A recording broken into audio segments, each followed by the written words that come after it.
ഗസാതെരുവിലെ ചോര കണ്ടേ ഞാനും എഴുതട്ടൊരു കണ്ണീർ കാവ്യം.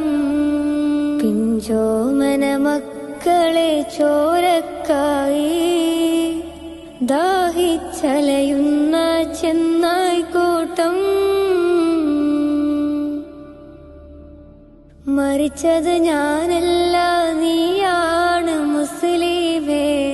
ഫാസിസ തടവറയിൽ അടിമയായി നിൽപ്പോ നീ എന്ന് തീരും ഈ കണ്ണുനീരിൻ മോചനം നേടുകില്ലേ? ഫലസ്തീൻ ചിരിയെന്നത് കാണാക്കിനാവല്ല, അറബിപ്പൻ വിളയുന്ന കാലം വരുന്നുണ്ട്. തഖ്വ കൊണ്ട് നേടിടുവേ ഫാസിസം കരയും.